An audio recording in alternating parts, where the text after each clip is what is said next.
Saya Dwi Puska. Saya Aurelia. Ini sebelumnya dokter ya atau masih relawan? Masih relawan mahasiswa. Oh gitu. Jadi tadi ikut nyuntik juga atau enggak?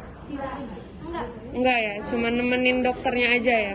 Kalau hari ini itu kira-kira ada berapa yang vaksin atau udah mencukupi 1.000 ya katanya satu hari atau berapa? Enggak. Kalau untuk hari ini sih sekitar 509 orang sih. 509 orang gitu. Itu rata-rata dari luar universitas atau semuanya rata-rata mahasiswa? Dari luar sih. Dari luar. Dari luar ya? Ada ya.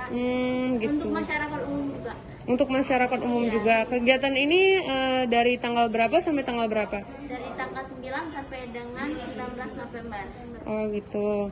Kalau misalnya untuk yang takut vaksin tadi kira-kira ada nggak? Atau ada yang nangis? Kalau untuk tadi sih untuk yang takut sampai nangis enggak sih, tapi mungkin ada yang pausnya gitu pusing.